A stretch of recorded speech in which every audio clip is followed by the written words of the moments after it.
Good morning, everybody. I want to welcome you here to Prog Monster. My name is Murph. I am the host of this show, a show dedicated to progressive rock and other forms of rock music. So, as you can see, this album is moving in for today's episode of looking back at a classic rock album, and we have featured on this episode, of course, King Crimson's Larks, Tongues, and Aspic. This is an album that's been in my playlist about 5 months, although it wasn't originally supposed to be in. It was supposed to be their fourth studio album, not their fifth. However, it is what it is. We got her in there. So this album was released March the 23rd, 1973.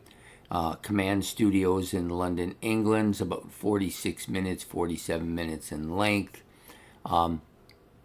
EG record label, this has a couple lists for that. Island Records, of course, we know that.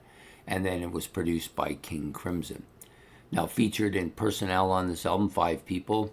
On the back, it gives a list of the personnel and their instrumentation. In the book, inside on different notes, it gives different instrumentation. So I'm going to list both of them just in case one or the other one may be a little bit in error. So David Cross playing violin, viola, and mellotron here. Also, some parts list him as playing flute as well. Robert Fripp on guitar, mellotron, and devices. John Wetton, vocals and bass. Also list him as playing viola, but not on the back cover. I already said him. Bill Bruford on drums, and Jamie Muir on percussion and all sorts of other things. So, excellent album. Lots of stuff to talk about here. So I just want to get my notes up here. I had them down there while I was looking at the album. I'm going to put the album down for a second and grab my glasses, which I don't have here. Now, how the hell did that happen? Are they on the back side? I don't know where they went. Oh, here they are. I had taken them out to write the board up. So here we go. 6 tracks in total. Album is very King Crimson-like. It's tons of complex instrumentation all over the album, of course. Lots of different instruments. At times it's a very heavy album. Other times a very quiet album. Lots of strange noises.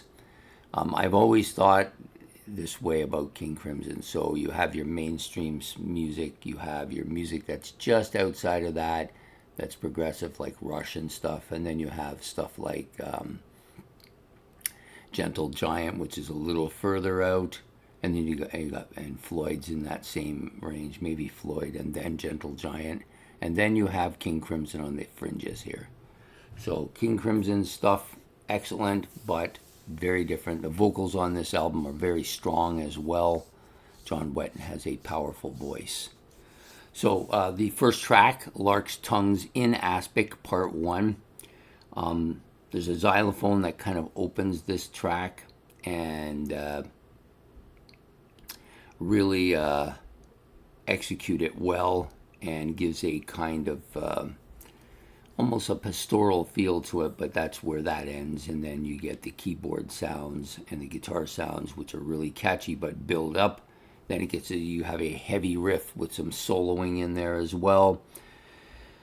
The drums and the keyboards jumping in at periodic points, and it's a complex soundscape here. Absolutely complex, but really interesting stuff. This is probably the best track on the album, in my opinion. I still think it's the best track. Just has a lot of that King Crimson sound to it. The next one is Book of Saturday. This is the first appearance of John Wetton's vocals on the album.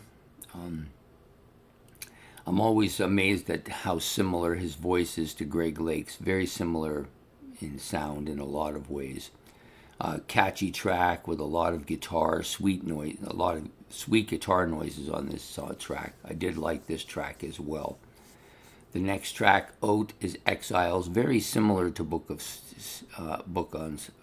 Saturday. Excellent track.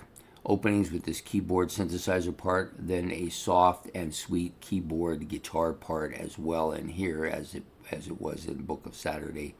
Vocals are very much within Greg Lake, John Wetton's voice, and gives a kind of a forlorn feeling to the song. And then the complex mixture again of instrumentation, complex to the extreme, I think. They're one of the most complex bands, I think. And then we have Easy Money, which may be the next best track on the album, but I don't think it's a dominant track. Not greatly better than Book of Stories or Exiles, but just I think it's just a hair better. Heavy melodic track. Vocals are again very Wetton-like. I think this is a vocally dominated track as well, more so than the other tracks. Guitar bits are catchy. The song is really well put together, I think. The drums and percussion are more standout on this track than the previous two as well.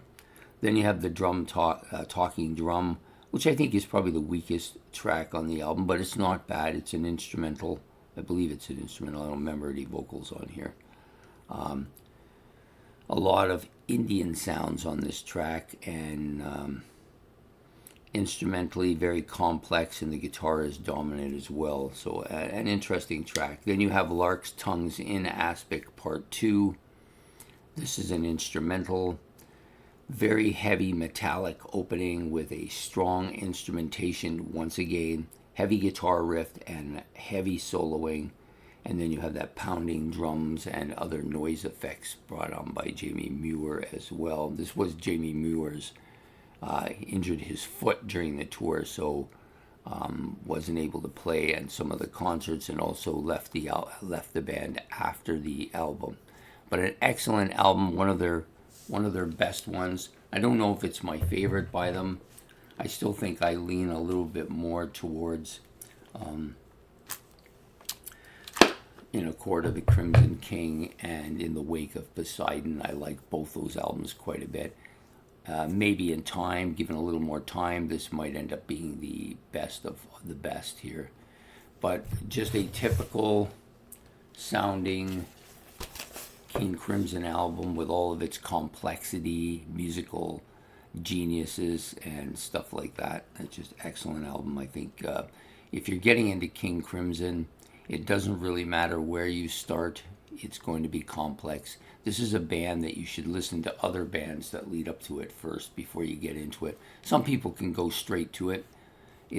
For me, it's always, each album is always a build-up. I never initially have any kind of reaction to them at all, other than I think that they're complex, and then they slowly grow on me. That's the way it always is with every single one of their albums, except for Lizards, which really hasn't grown on me yet, but I'm giving it time. I've been told it's one of the harder ones to get into, so I give it time. So there you have it. That's this week's Monday Night's Look Back at a Classic Rock Album. I hope you've enjoyed this episode. If you have, please like and subscribe. Leave your comments about the album or King Crimson or anything that you want related to it in the comment section, and hit the notification bell. And we will see you next Monday for another look back at another classic rock album. Good night.